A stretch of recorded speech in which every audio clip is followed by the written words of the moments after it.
الكريم اما بعد فاعوذ بالله من الشيطان الرجيم بسم الله الرحمن الرحيم ولا تقولوا لمن يقتل في سبيل الله اموات بل احياء ولكن لا تشعرون او كما قال الله تبارك وتعالى في شان حبيبه الكريم ان الله وملائكته يصلون على النبي يا ايها الذين امنوا صلوا عليه وسلموا تسليما اللهم صل على سيدنا مولانا محمد وعلى اله الطيبين الطاهرين واصحابه المهديين وبارك وسلم وصلى عليه الصلاة والسلام عليك يا رسول الله الصلاة والسلام عليك يا حبیب اللہ۔ دوستان گرامی، آپ کے سامنے ایک آیت کریمہ تلاوت کرنے کا خدا نے ہمیں شرف حاصل عطا فرمایا اور آپ تمام ساتھیوں کو اس محفل میں پاک کلام سننے کا اللہ نے شرف عطا فرمایا۔ دعا ہے کہ خداوند کریم ایسی محافل ہمیں تا حیات عطا فرماتا رہے، ہم اپنے قلوب کو اس ذات اللہ اور پاک ولیوں اور محبوبوں کے ذکر سے اپنے دل کو زندہ کرتے رہیں گے اور اپنے عقیدت اور محبت کے پودوں کی آبیاری عشق اللہ سے کرتے رہیں گے۔ تو اللہ تبارک و تعالیٰ نے فرمایا وَلَا تَقُولُوا لِمَنْ يُقْتَلُ فِي سَبِيلِ اللَّهِ أَمْوَاتٌ، جو اللہ کی راہ میں مارے جائیں انہیں مردہ نہ کہو، اور وہ زندہ ہے اور تمہیں ان کا شعور نہیں ہے، لیکن قربان جاؤں میں پیر و مرشد تیرے نام نامی اس میں جس نے ہمیں شعور بخشا تو مرنے کے بعد کی زندگی کیا ہے۔ اور مرشد کریم نے فرمایا تھا سرفروش ہو، تمہیں تب پتا چلے گا جب دنیا سے تم پردہ فرما کر جاؤ گے قبر میں، جب تمہارے ساتھ خداوند کریم کے انعامات کرامات کی بارش ہو۔ تو دوستو، ایک واقعہ آپ کے میں گوش گزار کرتا ہوں۔ ایک دیہات کے اندر ایک بندے کا انتقال ہوا اور وہ دیہات والے اپنے جنازے کو تیار کر کے دیہات کے باہر ایک راستے پہ رکھ دیا۔ اب کسی کے اندر اتنا علم نہیں تھا تو اس کی جنازہ نماز پڑھا سکے۔ ایک اہل علم کا ادھر سے گزر ہوا، دیکھا تو لوگ کھڑے ہیں، سارے گاؤں والے بیچارے ان پڑھ ہیں، ان کو پوچھا تمہارے کیا مسئلہ ہے، کیوں کھڑے ہو، کیوں نہیں جنازہ پڑھاتے ہو؟ بولا حضرت ہمیں جنازہ پڑھانے آتا نہیں ہے، اسی لیے کھڑے تو کوئی اللہ والا آ جائے اس کا بھلا جنازہ پڑھائے۔ انہوں نے کہا ٹھیک ہے میں اس کا جنازہ پڑھتا، صفیں باندھو۔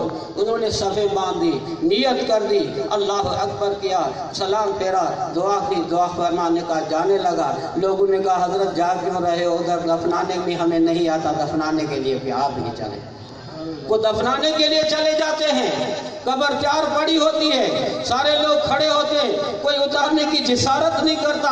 3 آدمیوں کو پکڑا، اس کے نیچے سنگرا باندھا، خود قبر میں اترا، اس جنازے کو اتار کر اس کا کعبے کی طرف منہ کیا، کل شریف پڑھے، اللہ تبارک و تعالیٰ کی بارگاہ میں دعا کی اور اس کے اوپر مٹی ڈال کے جب باہر نکلا تو اس کے جیب میں جو کچھ تھا اس قبر کے اندر گر گیا، قبر کے اندر گر گیا۔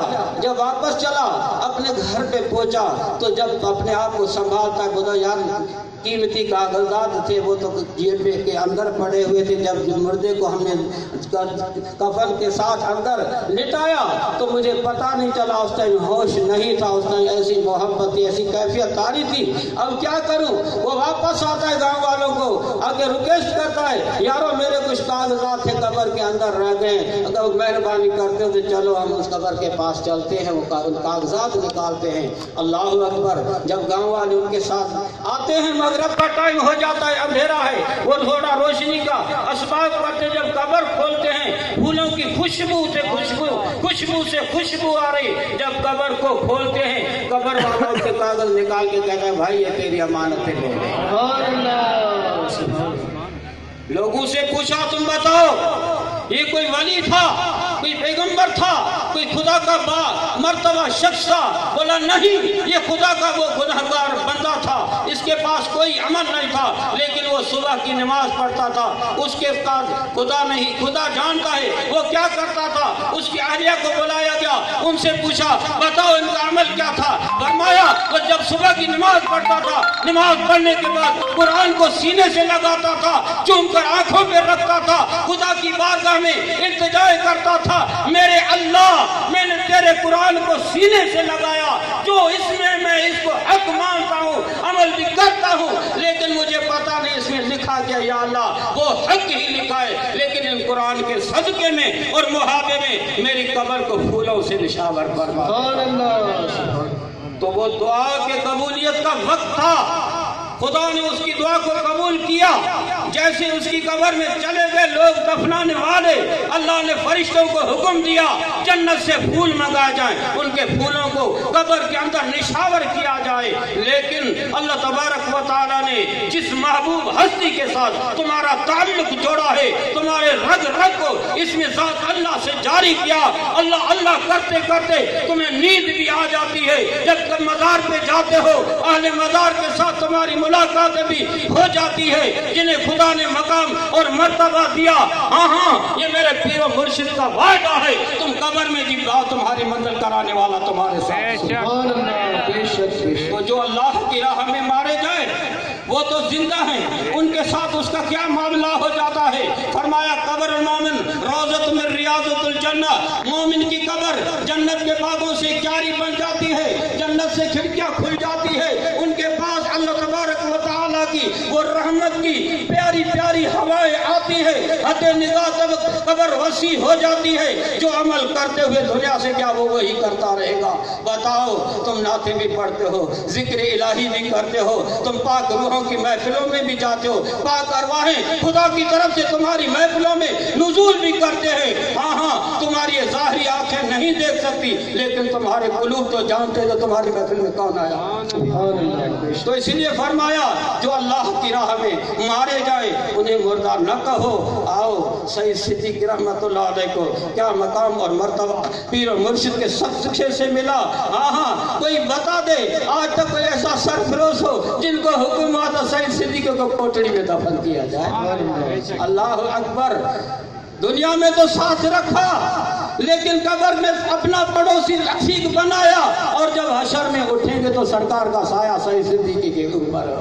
تو دوستو، معین الدین چشتی اجمیری رحمت اللہ علیہ، وہ پاک ہستی جب داتا دربار پہ جاتے ہیں، قلعہ کشی فرماتے ہیں، داتا اپنی نورانیت سے ان کے قلب کو منور کرتے ہیں، اس میں ذات اللہ کے فیوض و برکات سے ان کے سینے کو جب روشن کرتے 40 دن پورے ہوتے ہیں، اپنی انگلی سے ان کے اوپر لکھ دیتے ہیں گنج بخشے فیض عالم مظہر نور خدا ناکسارا پیر کامل کامل آرا رہنما، فیض بخشتا ہے تمام عالم کو۔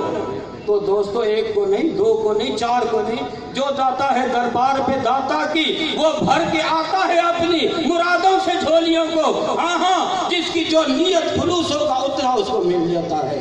لیکن اللہ کے اس ولی نے دنیا کو بتا دیا، اللہ والے دنیا سے جانے کے بعد دنیا سے تعلق ختم نہیں کرتے، اپنے فیوض و برکات کا دروازہ ان کا بند نہیں ہوتا، قیامت تک ان کی قبروں سے اللہ اللہ کی صدائیں آ جاتی ہے۔ سلطان العارفین، برہان الواصلین، مقتدائے کاملین، فنا فی ذات عین یاہو حضرت سلطان باہو رحمت اللہ تعالیٰ علیہ فرماتے، میں قربان ان ہاتھوں باہو قبر جن ہاتھی جیوے ہو، میں ان لوگوں کے اوپر قربان ہو جاؤں جن کی قبریں جیتی ہیں۔ تو دوستو، معین الدین چشتی اجمیری رحمت اللہ علیہ کو یہ فیض داتا علی حجویری نے دیا۔ آؤ خواجہ عثمان ہارونی رحمت اللہ تعالیٰ علیہ، پیر و مرشد نے کیا دیا؟ پیر و مرشد نے ایک دن حکم دیا تھا، آؤ آج بڑے مندر میں ہندوؤں کا تہوار ہے، دیکھتے تو ہندو کیا کرتے ہیں، کافی مرید ساتھ میں چلتے ہیں، چلے چلتے آتے ہیں، جب دروازے پہ آتے ہیں مندر کے اوپر اپنے تمام مسلمان فقیروں کو کہتے ہیں، فقیروں دروازے کھڑے ہو جاؤ، جب تک میں اندر سے نہیں نکلوں تب تک تم باہر بیٹھے رہنا۔ تو دوستو، بت خانے کے آگے اللہ کے ولی با مرتبہ با شرح نمازی اللہ کے ذکر کرنے والے ہندوؤں کا مندر ہے، دیکھنے والے کیا کہیں گے؟ اپنی مسلمانی کو چھوڑ دیا، مساجد کو چھوڑ دیا، اولیاء اللہ ہو کر ہندوؤں کے دروازے میں کیوں آ کے ڈیرے لگا دیے؟